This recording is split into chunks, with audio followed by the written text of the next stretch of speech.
ఆస్తి గొడవలతో ప్రముఖ పారిశ్రామికవేత్త జనార్దన్ రావును చంపిన కేసులో నిందితుడు సంచలన విషయాలు విచారణలో తెలిపాడు. ఈ కేసులో నిందితుడు కిలారు కీర్తి తేజను 5 రోజుల పాటు విచారించిన పోలీసులు కీలక వివరాలు రాబట్టారు.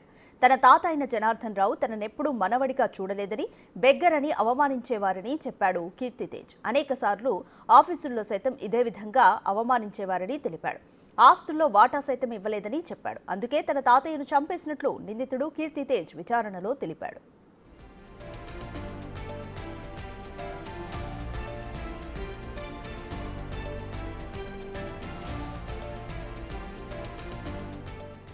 ఏ రోజు తనను సొంత మనిషిగా చూడలేదని కీర్తి తేజ్ చెప్పుకొచ్చాడు. బెగ్గరని తాత తిట్టడం వల్ల ఆఫీస్ స్టాఫ్ కూడా చిన్న చూపు చూసేవారని తెలిపాడు.